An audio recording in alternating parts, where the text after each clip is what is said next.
جو آزاد ارکان ایک سیاسی جماعت کا حصہ بن گئے انہیں پارٹی تبدیل کرنے کی اجازت نہیں دی جا سکتی۔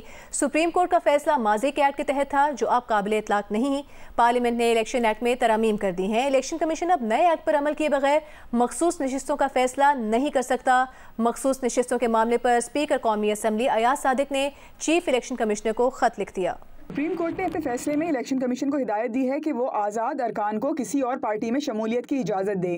یہ فیصلہ مہینوں بعد آیا۔ ارکان پہلے ہی ایک سیاسی جماعت میں شمولیت اختیار کر چکے ہیں۔ پارلیمنٹ نیا الیکشن ایکٹ منظور کر چکی جو صدر کی منظوری کے بعد نافذ العمل بھی ہو چکا۔ نئے ایکٹ کے تحت جو آزاد ارکان ایک سیاسی جماعت کا حصہ بن گئے انہیں پارٹی تبدیل کرنے کی اجازت نہیں دی جا سکتی۔ اسپیکر قومی اسمبلی سردار ایاز صادق نے چیف الیکشن کمشنر کو خط لکھ دیا۔ اسپیکر نے خط میں کہا ہے کہ سپریم کورٹ کا فیصلہ ماضی کے ایکٹ کے تحت تھا جو اب قابل اطلاق نہیں۔ الیکشن کمیشن پارلیمنٹ کی خود مختاری قائم رکھتے ہوئے مخصوص نشستیں الاٹ کرے۔ پارلیمنٹ کی بالادستی کم کرنے کے لیے کسی بھی اقدام سے عوام کا اداروں پر اعتماد کم ہوگا۔ اسپیکر نے اپنے خط میں کہا نئے الیکشن ایکٹ کے تحت جس رکن نے کاغذات نامزدگی کے ساتھ پارٹی سرٹیفکیٹ نہیں دیا صرف وہی آزاد تصور ہوگا، پہلے سے کسی پارٹی میں شامل ہونے والے نہیں۔ ساتھی رپورٹر نوشین یوسف کے ساتھ نورین سلیم جنجوا، جیو نیوز، اسلام آباد۔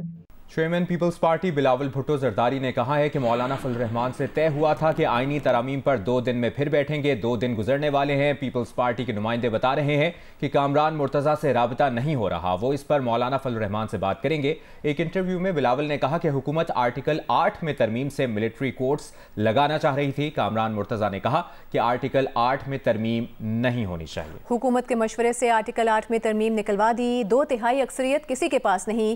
پیپلز پارٹی اور نون لیگ کو ایک دوسرے کو منانا ہے، کمپرومائز کرنا پڑے گا۔ چیئرمین پیپلز پارٹی بلاول بھٹو زرداری نے آئینی عدالت کے قیام کی حمایت کر دی۔ اسلام آباد میں وکلاء سے خطاب میں کہا کہ آئینی عدالت میثاق جمہوریت کے تحت قائم کی جانی چاہیے، ہمیں عدالتی تقرریوں کا عمل درست کرنا ہے۔ یہ بھی کہا کہ وفاق کے ساتھ ساتھ صوبوں میں بھی آئینی عدالتوں کا قیام عمل میں آنا چاہیے۔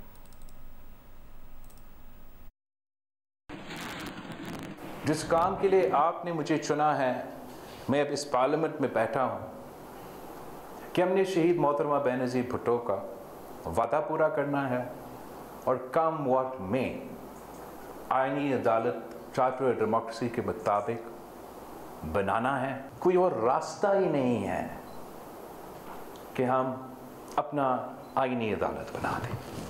میں تو سمجھتا ہوں کہ جو حکومت کی تجویز ہے وہ ایکچولی ناکافی ہے۔ obviously ہم کولیشن گورنمنٹ ہے، کولیشن میں لین دین ہوتا ہے، کمپرومائز پہ آپ آ جاتے ہیں۔ میں تو سمجھتا ہوں کہ آپ کے جو صوبے ہیں، صوبے میں بھی پروونشل کانسٹیٹیوشنل کورٹس ہونے چاہیے۔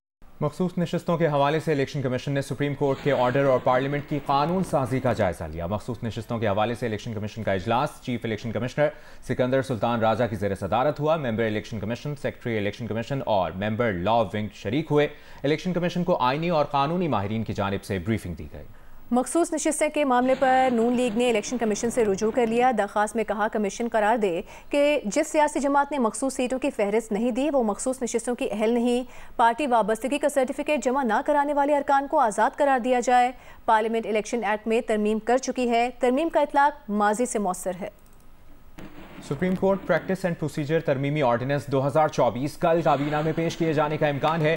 نئے ترمیمی آرڈیننس کے تحت کمیٹی کے کسی رکن کی عدم دستیابی پر چیف جسٹس کسی معزز جج کو کمیٹی کا رکن نامزد کر سکتے ہیں۔ سپریم کورٹ نے 11 اکتوبر 2023 کے فیصلے میں مذکورہ قانون کی دفعہ 5 کی ذیلی دفعہ 2 کو خلاف آئین قرار دیا تھا۔ آئین کے آرٹیکل 184 کی شق 3 کے تحت جاری حکم کے خلاف اپیل کا حق بھی آرڈیننس میں شامل کیا گیا ہے۔ پنجاب کی وزیر اطلاعات عظمہ بخاری کا کہنا ہے کہ یونیورسٹیز کے وائس چانسلرز کی تقرری کے لیے سلیکشن کمیٹی کی منظوری کابینہ دی ہے۔ گورنر کا کام اسمبلی اور کابینہ کے فیصلوں پر مہر لگانا ہوتا ہے، گورنر فیصلوں کو مسترد کرنے کے مجاز نہیں۔